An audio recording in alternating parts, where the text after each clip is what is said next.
பேசலாம்.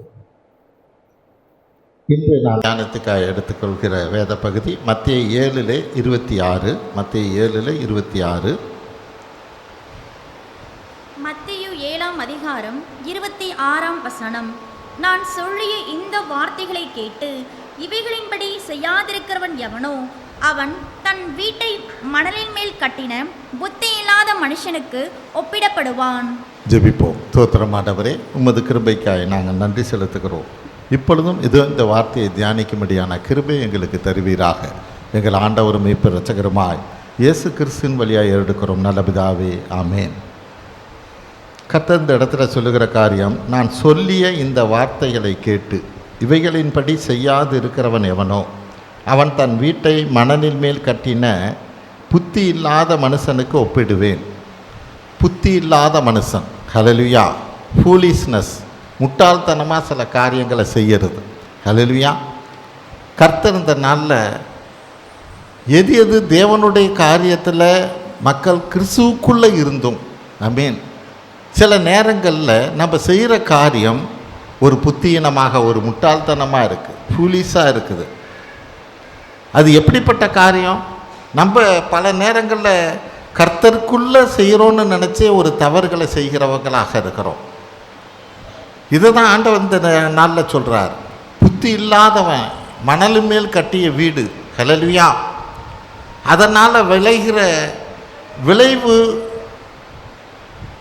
நமக்கு பெரிய ஒரு பாதிப்பை உண்டு பண்ணுகிறதாக இருக்கிறது. ஆமென். புத்தி இல்லாத காரியம். அதுக்கு அங்கே கர்த்தர் சொல்லுகிறது என்னென்னா, என் வார்த்தையின்படி செய்யாத போது. ஹல்லேலூயா. எப்போ அப்படி நடக்கும்?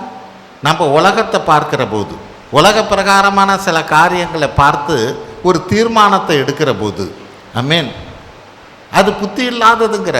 நான் சொன்னேன்னா, ஹல்லேலூயா, ஹல்லேலூயா, நான் சொல்லி செஞ்சியா? ஒரு முறை அப்படி தான், முன்னாடி ஒரு 20 வருஷங்களுக்கு முன்பாக நாங்கள் அங்கே வேலையில் இருந்தோம். ஒருத்தவங்க ஒரு சின்ன ஜெபக்கூட்டம் தான் நடத்துவோம். அதுக்கு ஒருத்தவங்க வந்துக்கிட்டு இருந்தாங்க. ஒரு நாள் வீட்டுக்கு நேராக வந்துட்டாங்க. ரொம்ப அழுது, எனக்கு இவ்வளோ கடை இருக்குது, பிரச்சனை இருக்குது, எப்படியாவது நீங்கள் ஒரு 10,000 கொடுங்க, நான் திருப்பி கொடுத்துட்றேன், அது இதுன்னு சொன்னாங்க. சரி, ஒரு ஜெபத்துக்கு நமக்கு வந்துக்கிட்டு இருக்கிறாங்க என்றபடியாக நான் அந்த பணத்தை கொடுத்தேன். என்னைக்கு கொடுத்தேனோ அன்னையிலேருந்து அவங்க ஜெப கூட்டத்துக்கே வர்றதில்லை, பணமும் திரும்பி வரல, ஜெப கூட்டத்துக்கு வர்றதில்லை. அப்போ ஆண்டவர்கிட்ட ஜெபித்தேன், ஆண்டவரே இப்படி இந்த பணம் வீணாக போச்சு என்றபடியா. அப்போ ஆண்டவர் சொன்னார், நீ என்ன கேட்டு கொடுத்தியா? பிரச்சனைன்னு வர்றவங்களுக்கு நீ முதல்ல என்ன காமிக்கணுமா? உன்னால் என்ன முடியுமோ அதை நீ காமிக்கிற. ஹல்லேலூயா. உன்கிட்ட இருக்கிறத காமிக்க பார்க்குற. ஹல்லேலூயா. உதவி செய்கிறது தப்பு இல்லை. ஆமென். கர்த்தர் கேட்குறது நான் சொன்னேன்னாங்கிறார். ஆமென். அப்போ காரியம் என்ன? அங்கே வார்த்தை, ஏன் வார்த்தையின்படி நடக்காதவன், செய்யாதவன் மணலின் மேல் கட்டின வீடு என்றபடியாக சொல்லுகிறார். ஹல்லேலூயா. அது ஒரு நாளும் நிலைக்காது. அவருடைய வார்த்தை, அவர் என்ன சொல்லுகிறார்? ஆமென். எந்த ஒரு காரியத்துக்கும் தேவனுடைய பாதத்தில் அமர்ந்து, ஆண்டவரே நீங்கள் இந்த காரியத்தை குறித்து என்ன பேசுகிறீங்க? ஆமென். பல நேரங்களில் இதோட விளைவு எப்படி இருக்குன்னா, சில நேரங்களில் நம்ம எடுக்கிற தீர்மானம் தேவனுடைய சித்தத்தின்படி இல்லாத போது, அது ஒரு படிப்பாக இருக்கலாம், அல்லது ஒரு திருமணமாக இருக்கலாம், அல்லது ஒரு பெரிய ஒரு ப்ராஜெக்டாக இருக்கலாம், வீடு கட்டுறதோ பெரிய காரியங்கள். அது தேவனுடைய சித்தம் இல்லாது இருக்குமானா இது வாழ்நாள் எல்லாம் தானே சரி செய்ய முடியாது. எப்படி ஒரு திருமணத்துக்கு ஒரு கணவனையோ ஒரு மணவனையோ செலக்ட் பண்ணுறோம், தேவனுடைய சித்தம் என்ன, அவருடைய காரியம் இதில் இருக்கா என்றபடியா கேட்காதபடி உலக பிரகாரமாக ஒரு தீர்மானத்தை எடுத்தோன்னா அது எப்படி? நிச்சயமாக வாழ்நாள் எல்லாம் பாதிப்பு தான். ஆமென். அதை தான் ஆண்டவர் சொல்கிறார், ஏன் வார்த்தையின்படி செய்யாதவன். அது மணலின் மேல் கட்டுனது, அது ஒரு நாளும் நிலைக்காது. ஹல்லேலூயா. சில நேரங்களில் ஒரு நாளும் சரி செய்ய முடியாது. வேணா அதை சுமக்கும்படியான பலனை வேணா கொடுப்பார், காரியத்தை எடுத்து போட மாட்டார். ஹல்லேலூயா. அப்போ இன்னைக்கு அதை தான் ஆண்டவர் சொல்கிறார், இவங்கெல்லாம் யார்? புத்தி இல்லாத மனுஷர்கள்ங்கிறார். ஹல்லேலூயா. கர்த்தருக்குள்ள இது வேற யாருக்கும் எழுதலை, நமக்கு தான், வேதத்தை படிக்கிறவங்களுக்கு தான், தேவனுடைய பிள்ளைங்களுக்கு தான் இந்த காரியங்கள் சொல்லப்படுகிறது. ஹல்லேலூயா. அப்போ நம்ம ஒவ்வொரு காரியத்தையும் ஆராய்ந்து பார்க்கிறவங்களாக நம்ம இருக்கணும். ஆமென். ஒருத்தவங்க அப்படி தான் அந்த வீடு, சென்னையில் வீடு கட்டி அந்த பிரதிஷ்டைக்காக எங்களை கூப்பிட்டுருந்தாங்க. நாங்களும் போயிருந்தோம். போய் உக்காந்த வீட்டில் உக்காந்ததுலேருந்து சில பிரச்சனைகள் என்னென்னா, அவருக்கு பையன் நல்லா வளர்ந்த பையன்தான், ப்ளஸ் ஒன்று படிக்கிறவன். அவ்வளவு முரட்டாட்டம். அவன் அவங்க அம்மாக்கிட்ட என்ன சொல்கிறான், என்கிட்ட சொல்லிட்டா இன்றைக்கி இந்த பிரதிஷ்டைங்கிறத வச்சுங்க, நான் வரமாட்டேன், நான் போகிறேன் வெளியிலங்கிறான். இல்லையா? அவனுக்கு வெளியில் அந்த சென்னையில் சில ரவுடி பையன்களோட வேற தொடர்பு உண்டு. வீட்டிலே பெரிய பெரிய அருவாலாம் வச்சுருக்கிறான். அப்படிப்பட்ட பையன் அவன். +1 படிக்கிறான். பிரதிஷ்டைக்காக போயிருக்கோம். எவ்வளோ லட்சங்களை போட்டு அந்த வீட்டை கட்டியிருக்கிறாங்க. அப்போ ஆண்டவரோட வார்த்தை அங்கே என்ன தெரியுமா, வீடை கட்டுறது பெரிய காரியம் அல்ல. ஆமென். கர்த்தரால் வருகிற காரியம், கர்த்தர் தான் அதை கட்டுறாருன்னா அது வீட்டை குறித்து சொல்லலை, முதலாவது குடும்பத்தை குறித்து பேசுகிறார். ஹல்லேலூயா. நீங்கள் இவ்வளோ சொத்தை பையனுக்காக சேர்த்து வச்சு ஒரு வீட்டை கட்டுறீங்க, நாளைக்கு இதை அந்த பையன் எப்படி இதை காப்பாற்றுவான்? ஆமென். இப்படிப்பட்ட கேரக்டர் இருக்கிறவன் எப்படி அவனை காப்பாற்றுவான்? முதல்ல அவனை மாற்றுங்க. ஹல்லேலூயா. அவனை கர்த்தருக்குள்ளே நடத்துறதுக்கு ஏற்பாடு பண்ணுங்க. உண்மையிலே அதுக்கு அவங்க செவிச்சாச்சாங்க. அதுக்கான காரியத்தையும் எங்கள்கிட்ட சொன்னாங்க. திருநெல்வேலியில் அது என்ன டோனா ஊர், அந்த ஸ்கூலில் கொண்டு போய் அங்கே எல்லாம் மிஷினரி பிள்ளைங்க படிக்கிற இடம், அங்கே கொண்டு போய் இந்த பையனை அங்கே விட்டுது. யாருமே நினச்சே பார்க்கல. அவன் அந்த ஸ்கூலில் நல்ல ஃபஸ்ட் கிளாஸ் மார்க் எடுத்து நல்ல பையனாக திரும்பி இப்போ வெளியில் வந்திருக்கிறான். ஹல்லேலூயா. அப்படிப்பட்ட ரவுடி பையனாக இருந்தவன். ஆமென். ஏன் காரியம் என்ன? அவருடைய வார்த்தையின்படி வீட்டை கட்டணும். வீடுன்னா குடும்பமாக இருக்கிறது. கட்டடத்தை குறித்து அங்கே பேசல. ஆமென். நான் புத்தி இல்லாத மனுஷனாக பிள்ளைங்களுக்கு அதை இதை எல்லாம் சேர்த்து வைக்கிற காரியத்தில் நான் புத்தியாக நடந்து அதை காவந்து பண்ணும்படிக்காய் அந்த காரியம் பிள்ளைங்கள்ட்ட இல்லைன்னா அதில் புரோஜனமே இல்லை. குடும்பத்தில் சமாதானம் இல்லைன்னா அதில் புரோஜனமே இல்லை. ஆமென். அங்கே போய் தான் கர்த்தர் சொல்லுகிறார், புத்தி இல்லாத மனுஷனாக இருக்காத. ஆமென். குடும்பத்தில்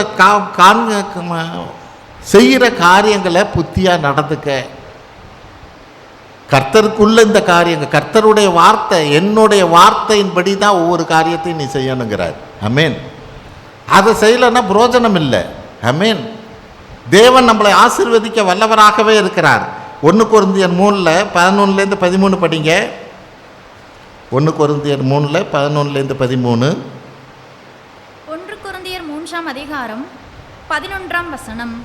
போடப்பட்டிருக்கிற அஸ்திபாரமாகிய இயேசு கிறிஸ்துவை அல்லாமல் வேறே அஸ்திபாரத்தை போட ஒருவனாலும் கூடாது. ஒருவன் அந்த அஸ்திபாரத்தின் மேல் பொன், வெள்ளி, விலையேற பெற்ற கல், மரம், புல், வைக்கோல் ஆகிய இவைகளை கட்டினால் அவனவனுடைய வேலைப்பாடு வெளியாகும். நாளானது அதை விளங்க பண்ணும்.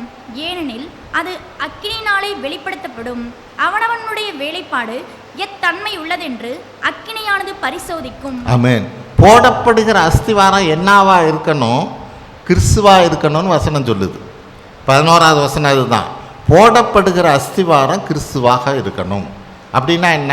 நீ எந்த ஒரு காரியத்தை ஆரம்பித்தாலும் அதோட அஸ்திவாரம் கிறிஸ்துவாக இருக்கணுங்குது. ஹல்லேலூயா. அப்படி இருந்தால் தான் பிரச்சனைகள் வரலாம். ஆமென். பிரச்சனைகள் வரலாம். ஆனால் அந்த அஸ்திவாரம், நீ போடுகிற அஸ்திவாரம், எந்த தீர்மானத்தை எடுக்கிறியோ, எந்த காரியத்தை செய்ய நினைக்கிறியோ, அந்த அஸ்திவாரம் கிறிஸ்துவாக இருந்தால் மட்டும்தான் பிரச்சனைகள் வந்தாலும் அது நிலை நிற்கும். ஹல்லேலூயா. இன்றைக்கி அதை தான் கர்த்தர் நம்மள்கிட்ட விரும்புகிறார். தேவனோட பிள்ளைகளாக இருக்கிறோம், கர்த்தருக்குள்ளே நம்ம இருக்கிறோம். ஆனால் கர்த்தருக்குள்ளே இருக்கிறோன்னு சில நேரங்களில் நம்ம எடுக்கிற தீர்மானமானது கிறிஸ்துவ சொல்லுகிற வார்த்தையின்படியா இருக்குதா என்று பார்த்தா அது நிறைய நேரங்களில் கேள்விக்குறியாக இருக்குது. அது நாளைக்கு பிரச்சனையை கொண்டு போகுது. ஹல்லேலூயா. அன்னைக்கு போய் ஆண்டவர்கிட்ட கேட்டால் பிரயோஜனம் இல்லை. நீ என்ன கேட்டு கொடுத்தியாம்பார், என்ன கேட்டு இதை செஞ்சியா. ஹல்லேலூயா. மிக மிக கவனமாக இருக்கணும். ஆமென். ரெண்டாவது காரியம், தீர்க்கதரிசிகள் சொல்லிய வார்த்தையை நம்பாதவன் புத்தி இல்லாதவன். லூக்கா 24:25 பாருங்க. லூக்கா 24:25. லூக்கா 24ஆம் அதிகாரம் 25ஆம் வசனம்.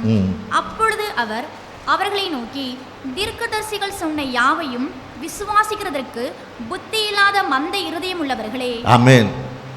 ஒரு வார்த்தை நம்மளை நோக்கி தீர்க்க தரிசனமாக வருதுன்னா அதை நம்பாத, விசுவாசிக்காத, நம்பாத, புத்தி இல்லாதவர்களாக இருக்காதீங்குது. ஒரு காரியத்தை குறித்து நம்மளை நோக்கி ஒரு வார்த்தை வருது அப்படின்னா நான் அதை நினச்சிக்கிட்டு இருக்கேன், தேவன்கிட்ட ஜெபிச்சுக்கிட்டு இருக்கிறேன், ஆண்டவரே இந்த காரியத்தை என்ன செய்யணும்னு இருக்கிறேன். அந்த நேரத்தில் தேவனுடைய வார்த்தை என்னை நோக்கி வருது அப்படின்னா நான் அதை விசுவாசிக்கிறவனாக இருக்கணும். ஹல்லேலூயா. அந்த அதை விசுவாசிக்கலைன்னா வேதம் என்ன சொல்லுது, நீ புத்தி இல்லாதவன். ஆமென். நீ புத்தி இல்லாதவன். நீ வேற காரியத்தை, நான் உன்கிட்ட பேசின காரியத்தை நீ ஏற்றுக்கல. ஹல்லேலூயா. அதுக்கு மாறா உலக பிரகாரமாவோ மற்ற உனக்கு உன்னுடைய எண்ணத்தில் வந்ததையோ நீ செய்தபடியினால பல பிரச்சனைகள் வருகிறது. ஆமென். 26-27 படிங்க. அதிலே கிறிஸ்து இவ்விதமாய் பாடுபடவும் தமது மகிமையில் பிரவேசிக்கவும் வேண்டியதில்லையா என்று சொல்லி மோசே முதலிய சகல தீர்க்கதரிசிகளும் எழுதின வேத வாக்கியங்கள் எல்லாவற்றிலும் தம்மை குறித்து சொல்லியவைகளை அவர்களுக்கு விவரித்து காண்பித்தார். ஆமென். சில நேரங்களில் பாடுகள் கூட உண்டு. ஹல்லேலூயா. ஆண்டவராக இயேசு கிறிஸ்து அவர் சொல்கிறார், என்னை குறித்து தீர்க்க தரிசனம் முன்னாடியே சொல்லியிருக்கு. என்ன சொல்லியிருக்குன்னா நான் பாடுபடணும்னு சொல்லியிருக்கு. ஹல்லேலூயா. நான் அதை விசுவாசிக்கிறேன், நான் நம்புகிறேன். அது தேவன் எனக்கு கொடுத்த காரியம். ஹல்லேலூயா. நம்மளுடைய பாவங்களுக்காக அவன் நொறுக்கப்படுவார், அடிக்கப்படுவார்னு வேத ஏசாயா தீர்க்கதரிசி முன்பே சொல்லியிருக்கு. அது எனக்கு தான் சொல்லியிருக்கு. நான் அதை நம்புகிறேன். ஹல்லேலூயா. இதுலேருந்து நான் வெளியே வர விரும்பலை. இது கர்த்தர் சொன்ன வார்த்தை. ஆமென். அப்போனா புத்தி இல்லாத மனுஷங்கிற காரியத்தில் என்ன, தேவன் சில நேரங்களில் சில பாடுகளுக்குள்ள, பிரச்சனைகளுக்குள்ளே போகணும்னு இருக்குமானா, தேவனுடைய சித்தம் அதுவாக இருக்குமானா, நான் அதை விட்டு விலகி ஓடுகிறவனாக இருக்கக்கூடாது. ஆமென். தேவனுடைய சித்தத்தை நான் செய்கிறவனாக இருக்கணும். அதனால் சில நேரங்களில் பாதிப்பு வரலாம். யோனா தீர்க்கதரிசி அப்படி தானே. நீ நினிவேக்கு போனால் இவன் தர்சீசுக்கு போகிறான். அப்புறம் அதுக்கப்புறம் அவன் என்ன சொல்கிறான், நீங்கள் இப்படிப்பட்ட ஆள்னு எனக்கு தெரியும், அவங்கெல்லாம் உங்களை நோக்கி ஜெபம் பண்ணுனா நீங்கள் மனசை இறங்கிடுவீங்கன்னு எனக்கு தெரியும், அதனால தான் நான் போகலைங்கிறான். இவனுக்கு இது மான பிரச்சனை. ஹல்லேலூயா. நான் ஒரு தீர்க்க தரிசனமாக சொல்லி அங்கே நடக்காமல் போச்சுன்னா எனக்கு அது மாக பிரச்சனை. நீ நினிவே அழிச்சு போவோன்னு நீங்கள் சொல்கிறீங்க, நான் போய் சொல்லுவேன். நீங்கள் நாளைக்கு அவன் முட்டி போட்டு ஜெபிச்சானா அவன் மேலே இறக்கப்பட்டு நீங்கள் அதை செய்ய மாட்டீங்க. அங்கே ஊரில் இருக்கிறவன் என்ன நினைப்பான், இவன் ஒரு பெரிய தீர்க்கதரிசியாக சொன்னால் நடக்கலைன்னு சொல்லுவான். ஆமென். நீங்கள் இப்படிப்பட்டவங்கன்னு எனக்கு தெரியும், அதனால தான் நான் அங்கே போகலைங்கிறான். ஹல்லேலூயா. தேவன் நமக்கு சொன்ன காரியத்தினால ஒருவேளை பாடுகள் வரலாம், பிரச்சனைகள் வரலாம், நெருக்கங்கள் வரலாம். ஆமென். ஆனால் தேவன் நமக்கு சொல்லிய வார்த்தையின்படி நடக்கணும். அந்த தீர்க்க தரிசன வார்த்தைகளை நான் நம்புகிறவனாக இருக்கணும். தீர்க்க தரிசி வேற, தீர்க்க தரிசன வார்த்தைகள் வேற. ஹல்லேலூயா. தீர்க்க தரிசி எப்படிப்பட்டவன் தெரியுமா, ஒரு காரியத்துக்காக தீர்க்க தரிசிக்கிட்ட போய் ஜெபிச்சிங்கன்னா அடுத்த செகண்டு ஜெபம் பண்ணி உனக்கு ஆண்டவர் என்ன சொல்கிறான்னு உடனே பேசுவான். இவன் தீர்க்க தரிசி. தீர்க்க தரிசன வார்த்தைங்கிறது இருக்குல்ல, அது கழுதை கூட பேசும். ஹல்லேலூயா. எங்கேருந்து ஒரு இடத்துலேருந்து ஒரு வார்த்தை உங்களை நோக்கி வரும். ஒரு வேத வாசிக்கிற போது அந்த வார்த்தை உங்களை நோக்கி வரும். ஹல்லேலூயா. இது தீர்க்க தரிசன வார்த்தையாக இருக்குது. அதை நான் நம்புகிறவனாக இருக்கணும். இவங்க பேசுனது என்ன, இந்த காரியம் அது சரியில்லையே, இங்கேருந்து வந்த வார்த்தைகள் நிச்சயமாக அது அப்படி இருக்காது, இப்படி நினைக்கவே கூடாது. ஆமென். ரெண்டுக்கும் வித்தியாசம் தெரியணும். தேவன் உங்களோட பேச இருக்கிறார். ஹல்லேலூயா. ஒவ்வொரு காரியத்துக்கும் பேசுவார்.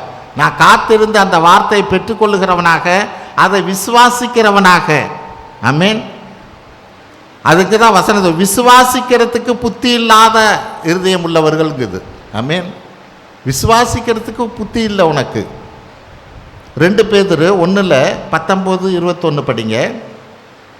2 பேதுரு 1:19-21. 2 பேதுரு 1ஆம் அதிகாரம் 19 முதல் 21ஆம் வசனம் வரை.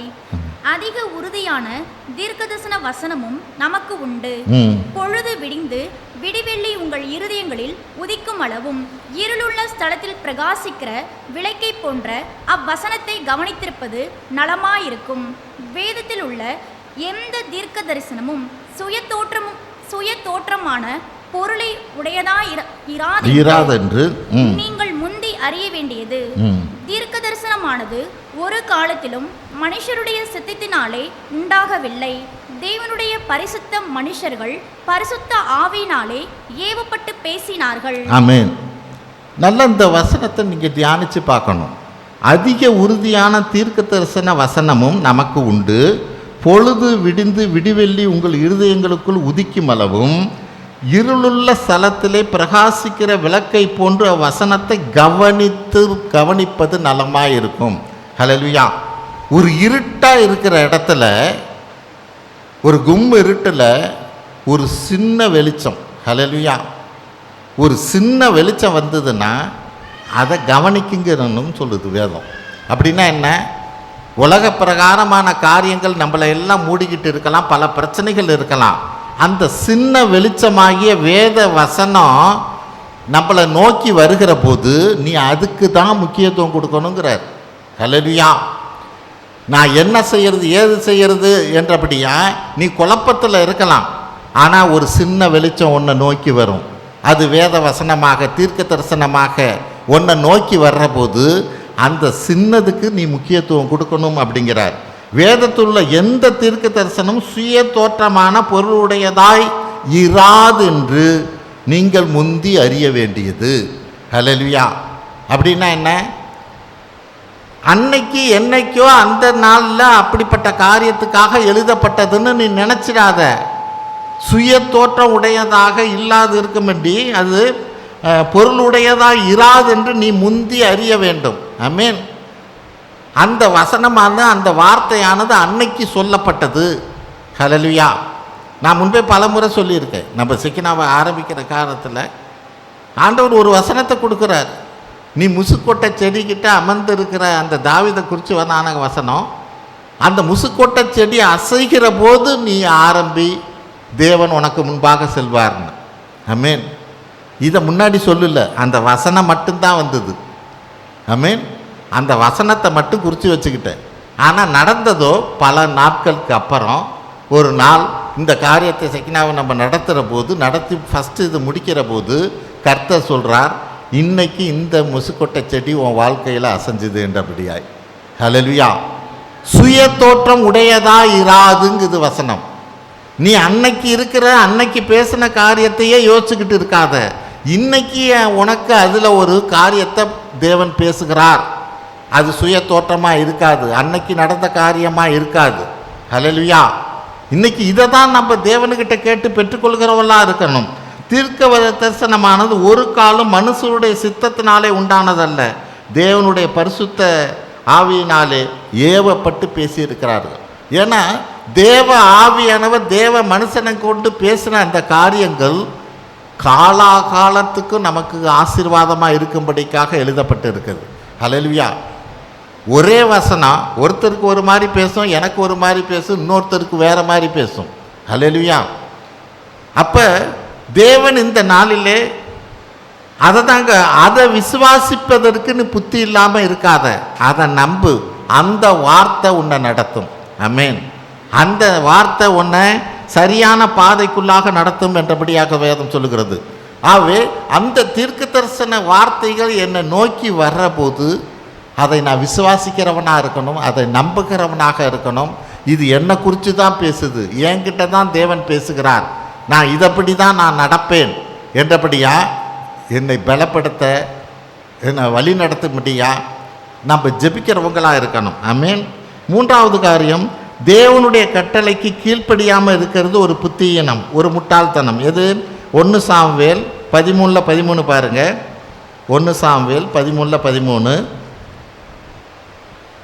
1 சாமுவேல் 13ஆம் அதிகாரம் 13ஆம் வசனம். சாமுவேல் சவுலை பார்த்து, புத்தீனமாய் செய்தீர். உம்முடைய தேவனாகிய கர்த்தர் உமக்கு விதித்த கட்டளையை கை கொள்ளாமற் போனீர். மற்றபடி கர்த்தர் இஸ்ரவேலின் மேல் உம்முடைய ராஜ்யபாரத்தை என்றென்றைக்கும் ஸ்திரப்படுத்துவார். ஆமென். புத்தியீனமாய் செய்தீர். யாரு? சவுல் ஒரு ராஜா. ஹல்லேலூயா. பெலிஸ்தியர் அமலேக்கியர்லாம் சண்டைக்கு வர்றாங்க. டைம் ஆயிடுச்சு. அன்னைக்கு இருக்கிற காலகட்டத்தில் எப்படி ஒரு போர் ஆரம்பிக்குது, சண்டை ஆரம்பிக்குதுன்னா இஸ்ரேல் மக்கள் என்ன பண்ணுவாங்க? முதல்ல ஜெபம் பண்ணுவாங்க.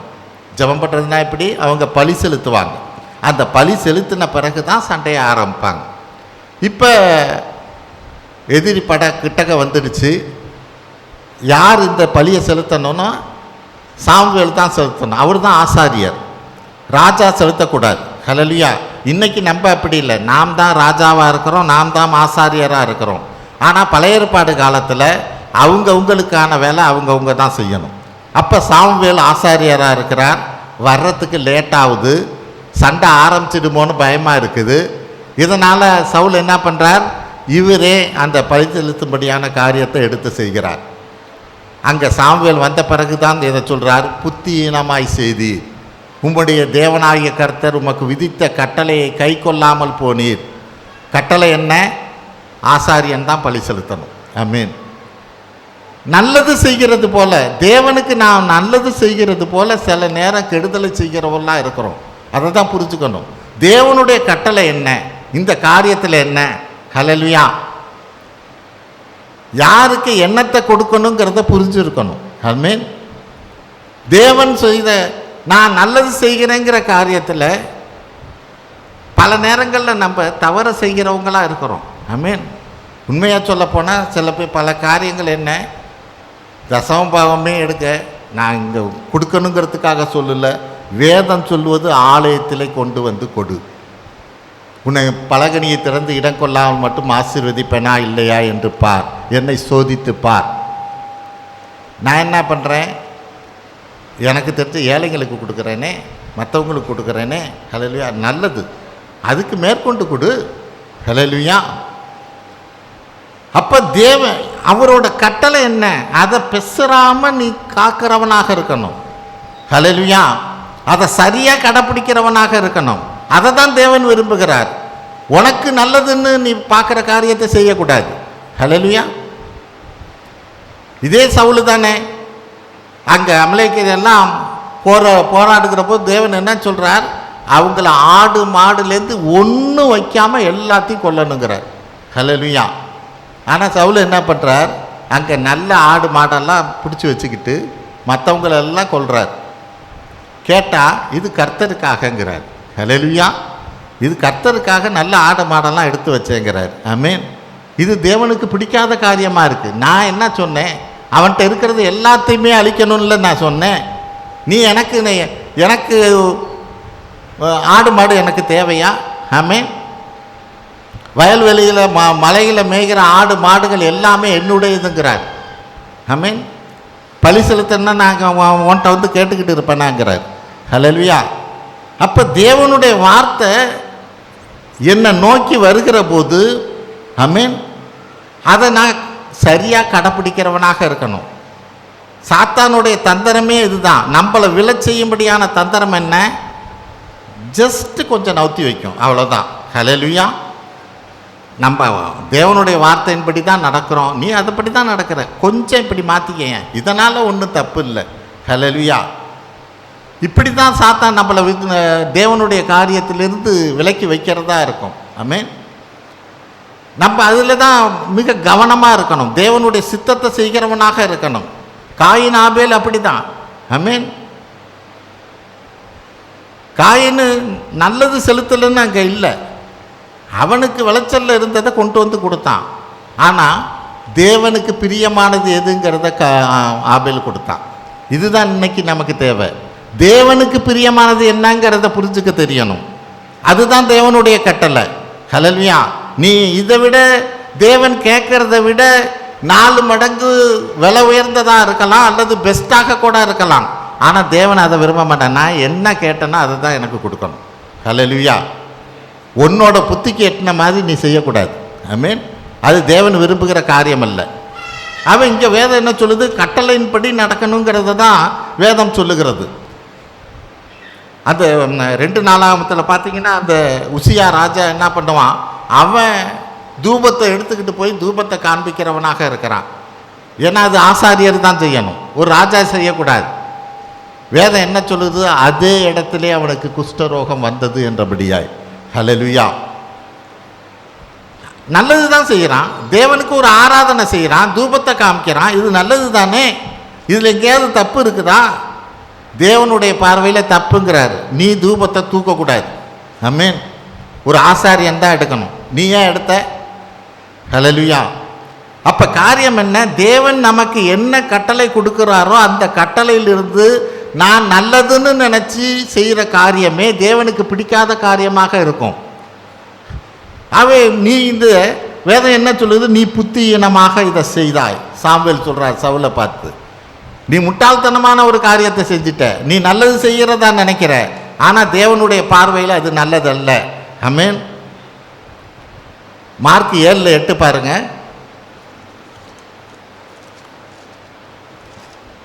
மார்க் 7ஆம் அதிகாரம் 8ஆம் வசனம். ஆமென். நீங்கள் தேவனுடைய கட்டளையை தள்ளிவிட்டு மனுஷருடைய பாரம்பரியத்தை கைக்கொண்டு வருகிறவர்களாய் ஆமென் கிண்ணங்களையும் செம்புகளையும் கழுவுகிறீர்கள் மற்றும் இப்படிப்பட்ட அநேக சடங்குகளையும் அனுசரித்து வருகிறீர்கள் என்றார். ஆமென். எந்த இடத்துல தேவனுடைய கட்டளையை மீறுவோம்? நீங்கள் தேவனுடைய கட்டளையை தள்ளிவிட்டு மனுஷருடைய பாரம்பரியத்தை கைக்கொள்ளுகிறீர்கள். ஹல்லேலூயா. பலர் அப்படிதான் பாரம்பரியத்தை கை கொள்ளும்படியா தேவனுடைய கட்டளையை மீறுகிறவர்களா இருக்கிறாங்க. கர்த்தருக்குள்ளே இருக்கிறேங்கிறாங்க, கிறிஸ்துவுக்குள்ளே இருக்கிறேங்கிறாங்க. ஆமென். எங்கள் அப்பா இறந்தப்பே அப்படி தான், சனிக்கிழமை அடக்கம். இருக்கிறவங்க எல்லாம் என்ன சொல்கிறாங்க? சனி பணம் தனியாக போகாது, ஒரு கோழி குஞ்சு அடிக்கணும் அப்படிங்க. என்கிட்ட வந்து சொன்னாங்க, ஏன் கோழி குஞ்சு அடிக்கணும் அப்படின்னு. சனி பணம் தனியாக போகாது. சரி, தனியாக போகாது, நீ அதோட போயிடுவேன்னு நினைக்கிறியா அப்படின்னு. இல்லை உங்கள் குடும்பத்துக்கு தான். என் குடும்பத்துக்கு ஆகிட்டு போகுது, நீ ஒன்றும் அதை பற்றி எங்கள் குடும்பத்தை பற்றி கவலைப்பட வேண்டாம். நான் ஒன்றும் கோழி குஞ்செல்லாம் போய் இது பண்ண முடியாது. ஆனால் எது? இந்த சடங்காச்சாரியம் பாரம்பரியத்தினால கர்த்தருடைய கட்டளையை நீங்கள் கடைப்பிடிக்காமல் போகிறீங்கிறார். ஹல்லேலூயா. இது எவ்வளோ காரியம் இருக்குது. நான் ஒரு சிம்பிளாக ஒன்றை மட்டும் உங்களுக்கு எக்ஸாம்பிள் சொன்னேன். பாரம்பரியம் என்றபடியாய் கர்த்தருடைய கட்டளையை நம்ம மீறுகிறவர்களாக இருந்தால் நீங்கள் புத்திசாலி இல்லைங்குது வேதம். ஆமென். நீங்கள் புத்தியீனமாக இந்த காரியத்தை செய்கிறீங்க என்றபடியாய் வேதம் சொல்லுகிறது. அடுத்த காரியம் முன்கோபம், புத்தியீனம். நீதிமொழிகள் 14:29 பாருங்க. நீதிமொழிகள் 14:29. நீதிமொழிகள் 14ஆம் அதிகாரம் 29ஆம் வசனம். நீடிய சாந்தம் உள்ளவன் மகா புத்திமான், முற்கோபியோ புத்தியீனத்தை விளங்க பண்ணுகிறான். முற்கோபியோ புத்தியீனத்தை விளங்க பண்ணுவான். கோபத்தில் டக்குன்னு ஏதாவது ஒரு காரியத்தை பேசிடுறது அல்லது சொல்லிடுறது. ஹல்லேலூயா. சில குடும்பமே கோபத்தினால ஒரு வார்த்தை சொன்னதுனால கணவன் மனைவியை பிரிஞ்சவங்க எவ்வளோ பேர் இருக்கிறாங்க. அன்னைக்கு பேசின ஒரு வார்த்தை, ஹல்லேலூயா, ஒரு முட்டாள்தனமான வார்த்தை, அவங்களேருந்து அவங்களால மன்னிக்க முடியல, அதை ஏற்றுக்கொள்ள முடியல, குடும்ப வாழ்க்கையே பிரியும் அளவுக்கா போகுது. ஹல்லேலூயா. கோபம் புத்தியீனம் என்று வேதம் சொல்லுகிறது.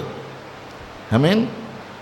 அவன் 1 சாமுவேல் 20:30-33 படிங்க. 30-33. 1 சாமுவேல் 20.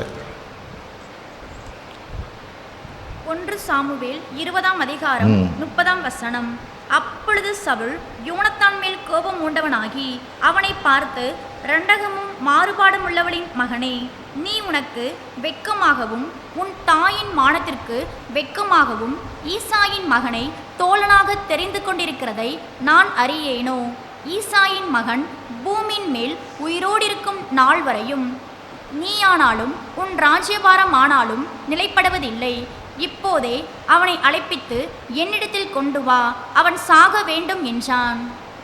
அடுத்தது, யோனத்தான் தன் தகப்பனாகிய சவுலுக்கு பிரதியுத்தரமாக, அவன் ஏன் கொல்லப்பட வேண்டும்? அவன் என்ன செய்தான் என்றான். அடுத்த வசனம். அப்பொழுது சவுல் அவனை குத்தி போட அவன் மேல் ஈட்டியை எறிந்தான். போதும். யார்? ஈசாயின் மகன் யாரு? தாவீது. தாவீது மேல சவுலுக்கு கோபம், பொறாமை. இன்னைக்கு வந்தா அவனை கொன்னுங்கிற ஒரு பிளான்ல இருக்கிறான். ஆனால் தாவீதுக்கு ஃப்ரெண்டு யோனத்தான், யார்? சவுலோட மகன். இப்போ தாவீது வரல, முன்னாடியே சொல்லிட்டாரு, யோனத்தானுக்கு அதை தெரிவிச்சிட்டார். இப்போ காரியம் என்ன? அவன் இங்கே வரலன்னு சொன்னோன்னே, இந்த என்னுடைய மகனாகிய யோனத்தானு இதுக்கு உடந்த, ஆமென், நீனும் தாவீதோட சேர்ந்துக்கிட்ட என்றபடியா தன்னோட மகனையே ஈட்டியால் குத்தும்படியாக ஈட்டி எறிகிறார். ஹல்லேலூயா! அவ்வளவு கோபம். ஆமென். சவுலுக்கு அவ்வளோ கோபம், தன்னுடைய மகனையே கொல்லும்படிக்காய். ஹல்லேலூயா! எங்கள் வசனம் அதை தான் நம்ம சொல்லுது, முட்கோபம் புத்தியினம் என்றபடியாய். கோபத்தில் என்ன செய்வோங்கிறது தெரியாமல் செய்யறது. ஆமென். அது முட்டாள்தனங்குது வேதம். இப்படிப்பட்ட காரியத்தை செய்யாது இருக்க வேண்டும் என்று வேதம் சொல்லுகிறது. இன்னும் எபேசியர் 4:26 என்ன சொல்லுது பாருங்க.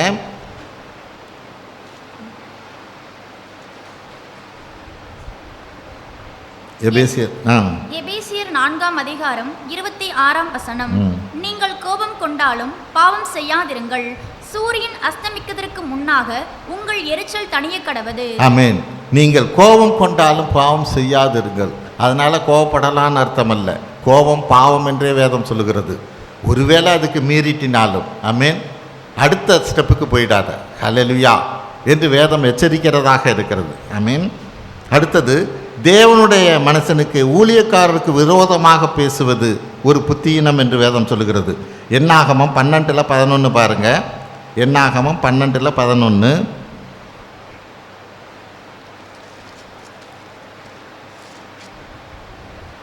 என்னாகமம் 12:11. அப்பொழுது ஆரோன் மோசேயை நோக்கி, ஆ என் ஆண்டவனே, நாங்கள் புத்தீனமாய் செய்த இந்த பாவத்தை எங்கள் மேல் சுமத்தாதிரும். ஆமென்.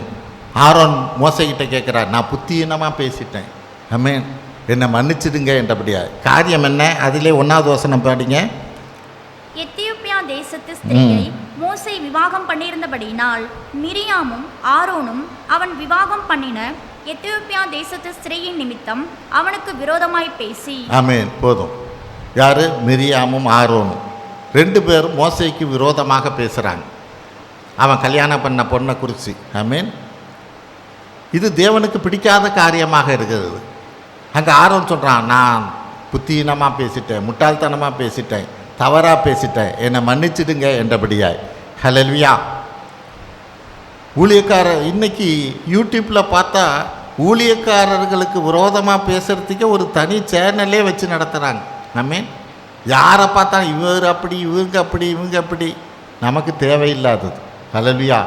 அவங்க தேவனுடைய ஊழியக்காரர்கள். ஆமென். தேவனுக்கு ஊழியம் செய்கிறவர்கள். தேவன் அதை பார்த்துக்குவார். உனக்கு பிடிக்குதோ பிடிக்கலையா, நீ ஒதுங்கிக்க, அவ்வளோதான். நீ அதை பற்றி குறை சொல்லுவதற்கு உனக்கு அதிகாரம் இல்லை. ஆமென். இங்கே வேதம் அதெல்லாம் ஒரு புத்தியினம் என்று, முட்டாள்தனமான காரியம் என்றபடியாக வேதம் சொல்லுகிறது. ஒரு நாள் ஒருத்தர்கிட்ட பேசுகிற போது பார்த்தீங்கன்னா, ஒரு பெரிய ஊழியக்காரரை பற்றி கண்ணா அப்படின்னான்னு என்கிட்ட திட்டிக்கிட்டே இருக்கிறாரு. அதுக்கு எனக்கு சம்பந்தம் இல்லை, அந்த ஊழியத்துக்கும் எனக்கும் சம்பந்தம் இல்லை, இவருக்கும் அதுக்குமே சம்பந்தம் இல்லை.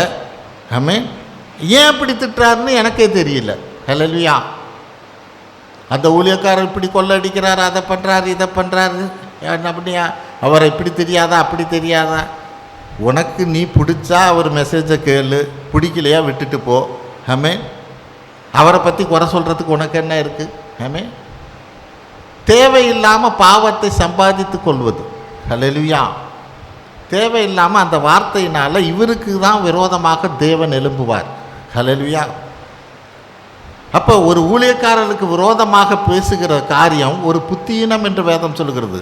நமக்கு பிடிக்கலையா நம்ம ஒதுங்கிட்டு போவோம். ஆமென். அடுத்த காரியம், தேவ சித்தத்தை அறியாது இருக்கிறது ஒரு புத்தியினம். 2 சாமுவேல் 24:10 பாருங்க. 2 சாமுவேல் 24:10. 2 சாமுவேல் 24:10. இவ்விதமாய் ஜனங்களை எண்ணின பின்பு ராஜாவின் இருதயம் அவனை வாதித்தது. அப்பொழுது தாவீது கர்த்தரை நோக்கி, நான் இப்படி செய்ததினாலே பெரிய பாவம் செய்தேன். இப்போதும் ஆண்டவரே, உமது அடியானின் அக்கிரமத்தை நீக்கிவிடும். நான் மகா புத்தீனமாய் செய்தேன் என்றான். மகா புத்தீனமாய் முட்டாள்தனமா நான் செஞ்சிட்டேன் ஆண்டவரே என்றபடியாய் தாவீது கேட்கிறார். எதுக்காக? அவனோட படைப்பலம் எப்படிங்கிறத எண்ணும்படியாக அவருக்கு கொடுத்ததுனால. ஆமென். அது ஒன்றும் நமக்கு பார்க்குறதுக்கு அது ஒன்றும் பெரிய தப்பு மாதிரி நமக்கு தெரியல. ஹல்லேலூயா. நம்மளுடைய படையில் எவ்வளோ பேர் சேவகர்கள் இருக்கிறாங்க, யுத்தம் செய்கிறவங்க எவ்வளோ பேர் இருக்கிறாங்க, நம்மளுடைய ஸ்ட்ரென்த்து என்ன அப்படின்னு தெரிஞ்சதுக்காக தாவீது என்ன பண்ணுறார், ஆளை கூப்பிட்டு நம்ம படை வீரர்கள்லாம் எவ்வளோ பேர் தொகை இருக்கிறாங்க அவங்களெல்லாம் எண்ணுங்க என்றபடியாக சொல்கிறார். ஆனால் கர்த்தருடைய பார்வையில் அது தவறாக தெரிகிறது. ஏன்? கர்த்தர் என்ன கேட்குறார், உன்கிட்ட எவ்வளோ படைப்பலம் இருக்குன்னு அதை வச்சா இவ்வளோ நாள் ஜெயிச்சுக்கிட்டு வந்தேங்கிறார். ஹல்லேலூயா. எவ்வளோ பேர் யுத்த வீரர்கள் உன்கிட்ட இருக்கிறாங்கன்னு வச்சா உனக்கு ஜெயத்தை கொடுத்தேன், உனக்கு வெற்றியை கொடுத்தேன். இத்தனை நாள் போரில் நீ ஜெயிச்சுக்கிட்டு வந்தது உன்னோட யுத்த வீரர்கள்னாலன்னு நீ நினச்சிக்கிட்டு இருக்கியா? அவங்கள நீ எண்ணி பார்க்குறியா? ஹல்லேலூயா. அதற்கான நீ தண்டனை அனுபவித்து தான் ஆகணுங்கிறார். ஆமென். அப்போ தான் தாவீது உணர்கிறான், ஆண்டவரே நான் புத்தீனமாக முட்டாள்தனமாக செஞ்சிட்டேன். சில காரியங்கள் இப்படி தான் தேவனுடைய நமக்கு இது சரியா இல்லை, இது நமக்கு பார்வைக்கு சரி போல தெரியுது, ஆனால் அதில் தேவனுடைய சித்தம் இல்லாமல் இருக்கும். ஆமென். அதுக்காக தான் எந்த ஒரு காரியத்தையும் ஆண்டவர்கிட்ட ஜெபிக்கணும். ஆண்டவரே இது உங்கள் சித்தம் தானா? ஆமென். அதை ஜெபித்து தான் அந்த முடிவு எடுக்கிறவங்களாக இருக்கணும். எங்கேயோ போயில்லையே ஆண்டவர். ஆமென். உங்களுக்கு செல்ஃபோனில் வேணால் நெட்வொர்க்கு கிடைக்காம போகலாம், ஆண்டவருக்கு நெட்வொர்க்கு எங்கே இருந்தாலும் கிடைக்கும். ஆமென். நீ ஒரு வார்த்தை கேட்குறதுல என்ன குறைஞ்சி போயிடுற? அது பதில் கிடைக்கிறதுக்கும் காத்திருக்கணும் சில நேரங்களில். ஆமென். காத்திருந்து ஜெபிக்கிறவங்களாக இருக்கணும். ஒருத்தர் நேற்றைய தினம் ஃபோன் பண்ணுறார், எனக்கு பயங்கரமான கடன், பயங்கரமான பிரச்சனை, என்ன பண்ணுறதுன்னே எனக்கு தெரியல, நீங்கள் தீர்க்க தரிசனமாக ஒரு வார்த்தை சொல்லுங்கள். நான் ஒன்றும் தீர்க்க தரிசி இல்லை பிரதர், நான் தீர்க்க தரிசனமாக வார்த்தை சொல்கிறதுக்கு என்கிட்ட ஒன்றும் நான் தீர்க்க தரிசி இல்லை. ஆனால் ஒரு காரியத்தை சொல்லுவேன், ஆண்டவருக்கு கொடுக்குற காரியத்தில் நீங்கள் சரியாக இருக்கிறீங்களா? ஆமென். அது இருந்தீங்கன்னாவே தேவனை உங்களை ஆசீர்வதிப்பார். பலகனையை திறந்து இடம் கொள்ளாமல் மட்டும் நான் ஆசீர்வதிப்பேன்னு சொன்னார்னா வார்த்தையின்படியே அவர் ஆசீர்வதிப்பார். ஹல்லேலூயா. இதில் சரியாக இருக்காங்களான்னு பாருங்கள், உங்கள் கடன் பிரச்சனைலாம் தீர்ந்தணும். நான் ஒன்றும் தீர்க்க தரிசி இல்லை. ஹல்லேலூயா. அவருக்கு தீர்க்க தரிசனமாக சொல்லணுமா? அவருக்கு லட்சக்கணக்கில் கடன் இருக்குது, தீர்க்க தரிசனமாக நாளைக்கே உங்கள் கடன்லாம் அடைஞ்சு போகும்னு நான் சொல்ல முடியுமா? ஆமென். ஒன்றும் காரியம் நடக்காது. தேவனுடைய சித்தத்தின்படி நடங்க, நிச்சயமாக தேவன் செய்வார். 5 அப்பத்தை 5000 பேருக்கு கொடுத்த தேவன் நமக்கு என்னன்னா, இதை கொடுத்துட்டாக்க, இதை ஆண்டவர் கொடுத்துட்டா குறைஞ்சி போகுமே, நம்மளுடைய தேவையெல்லாம் எப்படி சந்திக்கிறதுன்னு. தேவன் அப்படிப்பட்டவர் அல்ல. 5 அப்பத்தை 5000 பேருக்கு கொடுத்த தேவன் நம் தேவன். ஆமென். நம்மளை ஆசீர்வதிக்க வல்லவராக இருக்கிறார். ஹல்லேலூயா. நான் இதை புரிஞ்சுக்கிட்டு இதை அறிஞ்சுக்கிட்டு நான் விசுவாசித்தா தான் என் கடன் பிரச்சனை தீரும். இல்லைன்னா கடன் பிரச்சனை தீர்றதுக்கு வாய்ப்பே இல்லை. ஹல்லேலூயா. அடுத்த காரியம், புத்தி இல்லாத கன்னிகைகள். மத்தேயு 25:3 படிப்போம். மத்தேயு 25ஆம் அதிகாரம் 3ஆம் வசனம். புத்தி இல்லாதவர்கள் தங்கள் தீவட்டிகளை எடுத்துக்கொண்டு போனார்கள், ஆமென், என்னையோடு கூட கொண்டு போகவில்லை. ஹல்லேலூயா. புத்தி இல்லாத கன்னிகைகள். ஆண்டவரோட வருகை இருக்குது, ஆண்டவரை சந்திக்க போகிறாங்க, பணவாளனை சந்திக்க போகிறாங்க, 10 பேர் போகிறாங்க, இதில் 5 பேருக்கிட்ட என்ன இருக்குது. ஆமென். ஆனால் அங்கே வசனம் என்ன சொல்லுது? 10 பேருமே நித்திரையாக இருந்தார்கள்னு சொல்லுது. அதுதான் கவனிக்கணும். 10 பேருமே நித்திரையாக தான் இருந்தாங்க. ஆனால் வர்ற போது, எழும்புகிற போது டக்குன்னு பற்ற வைக்கணும்னா 5 பேர்கிட்ட தான் என்ன இருக்குது, 5 பேர்கிட்ட என்ன இல்லை. ஹல்லேலூயா. அப்படின்னா காரியம் என்ன? பரிசுத்த ஆவியானதை குறித்து தான் சொல்லுது. நான் தூங்குகிற போதும் என்னோட ஆவியானவர் என் கூட இருப்பார். ஹல்லேலூயா. உன்னோட நித்திரை எப்படிப்பட்டது? ஆவியானவர் இல்லாத ஒரு நித்திரையாக இருந்துன்னா நீ எழும்ப முடியாது. ஹல்லேலூயா. நீ ஆண்டவரோட போக முடியாது. நீ தூங்குறப்பையும் ஆவியானவர் உன் கூட இருக்கணும். ஆமென். அப்போ எந்த நேரமும் ஆவியானவருடைய அந்த அபிஷேகத்தில் ஆவியானவர் ஒரு நிறைவில் நான் எந்நேரமும் இருக்கிறவனாக இருக்கணும். ஆமென். அப்போ தான் ஆண்டவரோட வருகையில் நான் எடுத்துக்கொள்ள முடியும். ஆமென். 2 திமோத்தி 3:4 பாருங்க. 2 திமோத்தியில் 3:4.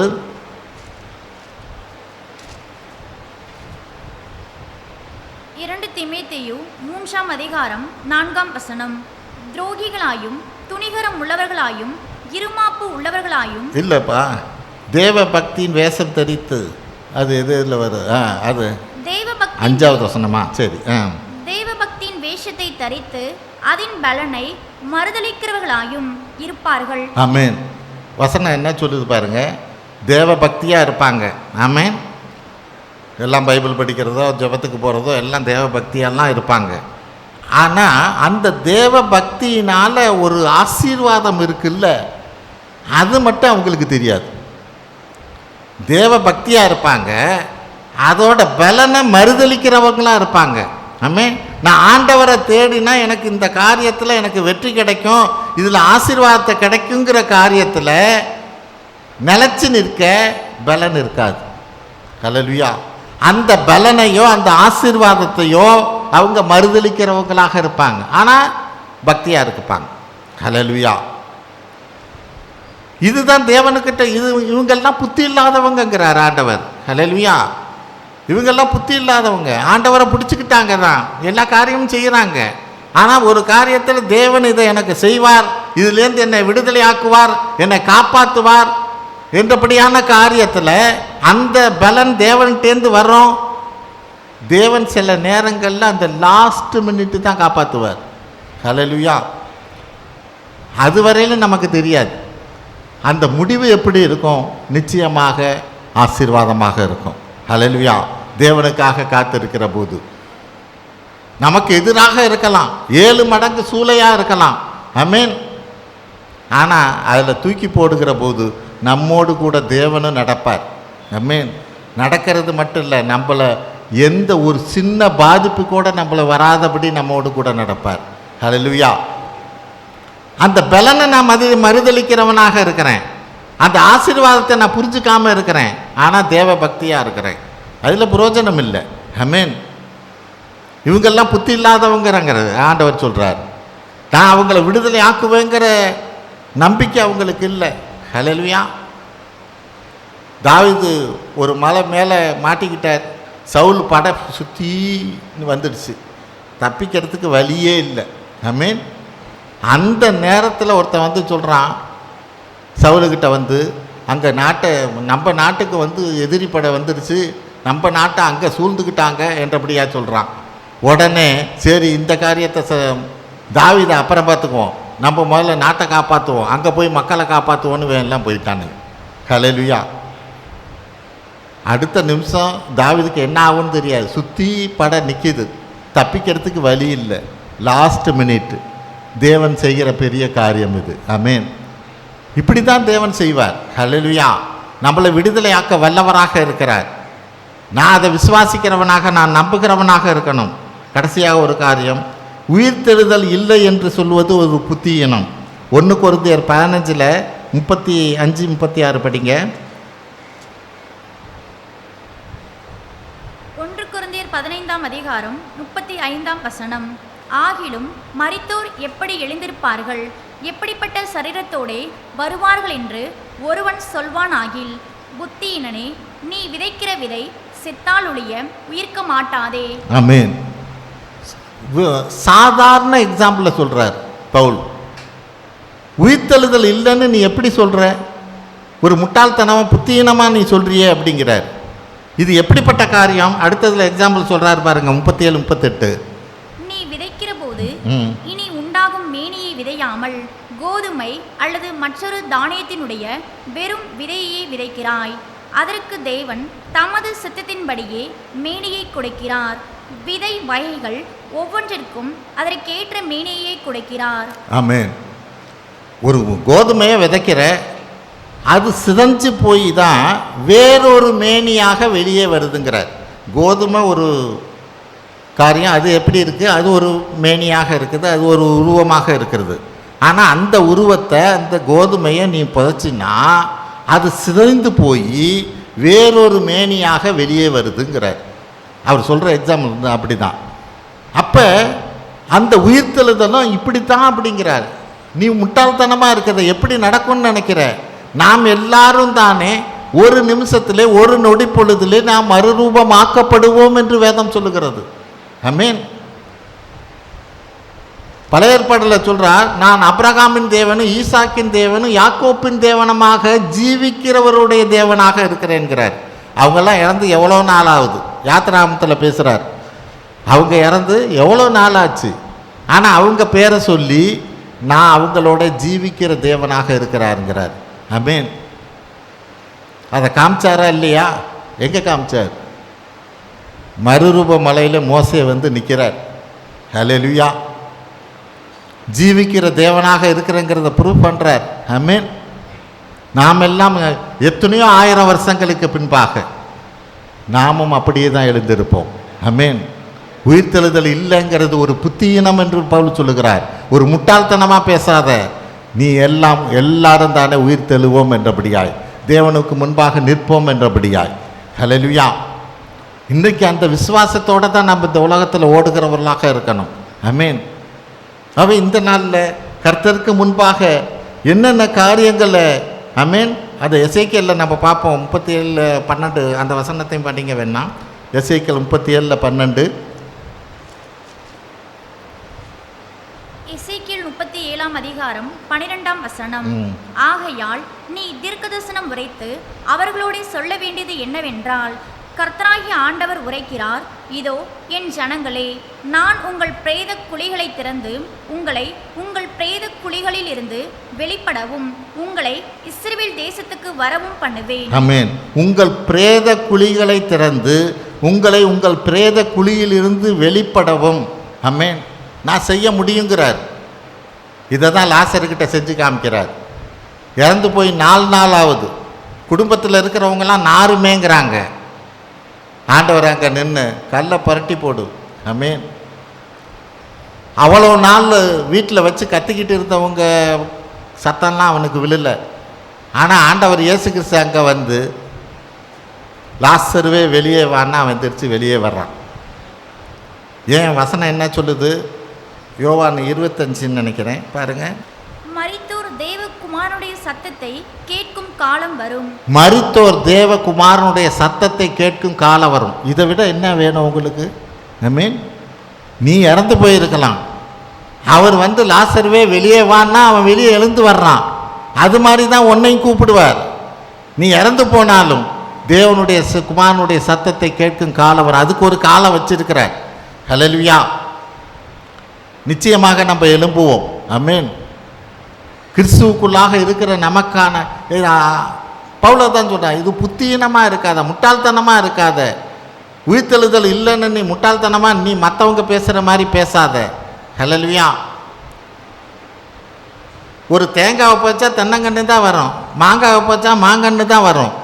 பலர் என்ன சொல்கிறாங்க, 7 பிறவி இருக்குது, நீ செஞ்சபடி உன் பாவத்துக்கு தகுந்த மாதிரி அப்படி பிறப்ப, கழுதையாவோ குட்டியாவோ ஏதோ பிறப்ப. வாய்ப்பு இல்லை. இயற்கையோட நியதி என்ன? தேங்காவை போச்சா தேங்காய் வரும், மாங்காவை போச்சா மாங்காய் வரும். ஒன்றை போச்சாலும் நீ தான் வருவ. ஹல்லேலூயா. வேறையா வர்றதுக்கு வாய்ப்பு இல்லை. ஆமென்.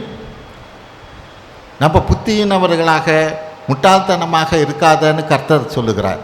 அவை இந்த நாளில் கர்த்தர் நம்மளோடு பேசின இப்படிப்பட்டதான காரியங்களில் என் வார்த்தையின்படி செய்யாதவன் புத்தி இல்லாதவன் என்று வேதம் சொல்லுகிறது. அடுத்தது, நம்மை நோக்கி வருகிற தீர்க்க தரிசன வார்த்தையை வசனத்தை விசுவாசிக்காமல் இருக்கிறது ஒரு முட்டாள்தனம், புத்தியினம் என்று வேதம் சொல்லுகிறது. அடுத்தது, தேவனுடைய கட்டளைக்கு கீழ்ப்படியாமல் இருக்கிறது. அதை நமக்கு தகுந்த மாதிரி வளைக்கிறதுக்கு அல்ல, கட்டளைன்னா கட்டளைப்படி தான் நடக்கணும். ஆமென். அது புத்தியினம் என்று வேதம் சொல்கிறது. முற்கோபம் புத்தியினம், முட்டாள்தனம். கோபப்படாத, திடீர்னு ஆமென். கோபம் அது முட்டாள்தனத்தில் போய் முடியும் என்று வேதம் சொல்லுகிறது. அடுத்தது, தேவனுடைய மனுஷன் ஊழியக்காரனுக்கு விரோதமாக பேசுவது அது ஒரு முட்டாள்தனம் என்று வேதம் சொல்கிறது. அடுத்த காரியம் என்ன? தேவ சித்தத்தை அறியாது செயல்படுவது ஒரு புத்தியீனமான காரியம் என்று வேதம் சொல்லுகிறது. ஆமென். எது? தாவீது அந்த படைகளை எண்ணின காரியமெல்லாம். ஆமென். அடுத்தது புத்தி இல்லாத கன்னிகைகள். ஆண்டவராய் இயேசு கிறிஸ்துவின் வருகை சமீபமாக இருக்கிறபடினால நம்ம இன்னைக்கு அந்த காரியத்துக்கு கிறிஸ்துவுக்குள்ளாக நிலைத்திருக்கிற காரியத்தில் ஆவியானவர் நம்மளோடு நிரம்பி இருக்கத்தக்கதாக இல்லாத இருப்போமானா அது அவர் வருகைக்கு தயாராக இல்லாத காரியம். சிம்பிளாக சொல்லணும்னா அதுதான். ஆண்டவர் வரப்போகிறார், அதுக்கு என்ன தயாராக இருக்கணும்? ஏன்னா நம்ம வார்த்தை இதெல்லாம் கேட்குறோம். எது? யுத்தங்கள், கொள்ள நோய்கள், பஞ்சங்கள் எல்லாமே கடைசி நாட்களில் வரும்னு வேதம் சொல்லுது. அதெல்லாம் நடக்குது. அதே நேரம் அவர் வர்றதுக்கு நான் எப்படி இருக்கணும்? ஆமென். நான் தகுதியாக இருக்கணுமே. ஹல்லேலூயா. அந்த உலக முடிவு நேரத்தில் வர இருக்கிறபடினால இந்த காரியத்தில் நான் புத்தியீனமாக இருக்கக்கூடாது. கடைசியாக உயிர்த்தெழுதல் இல்லை என்று சொல்வது ஒரு முட்டாள்தனம். நிச்சயமாக நாம் எல்லாம் தானே உயிரோடு எழும்புவோம். ஆமென். ஆகவே இந்த நாளில் இப்படிப்பட்ட காரியத்தில் கிறிஸ்துவுக்குள்ளாக நம்ம நிலைச்சு நிற்போம். அவருடைய வருகையில் எடுத்துக்கொள்ள நாம் தயாராக இருப்போம். தேவ கிருபை நம்மோடு கூட இருப்பதாக. ஜெபிப்போம். ஸ்தோத்திரம் ஆண்டவரே, உமது எல்லையில்லா கிருபைக்காய் நாங்கள் நன்றி செலுத்துகிறோம் அப்பா. ஆண்டவரே, இந்த நாளில் நாங்கள் கேட்ட வார்த்தையின்படியாய் ஆண்டவரே, எந்த ஒரு காரியத்திலும் புத்தியீனமாக நடக்கிறவர்களாக இல்லாதபடியாய் உமது சித்தத்தை அறிந்து, உமது வார்த்தையை அறிந்து, உமது ஆண்டவரே திட்டத்தை அறிந்து செயல்படும்படியான கிருபை எங்களுக்கு தர வேண்டுமாய் ஜெபிக்கிறோம். எங்கள் ஆண்டவரும் இப்ப இரட்சகருமாய் இயேசு கிறிஸ்துவின் வழியாக எடுக்கிறோம் நல்ல பிதாவே. ஆமென்.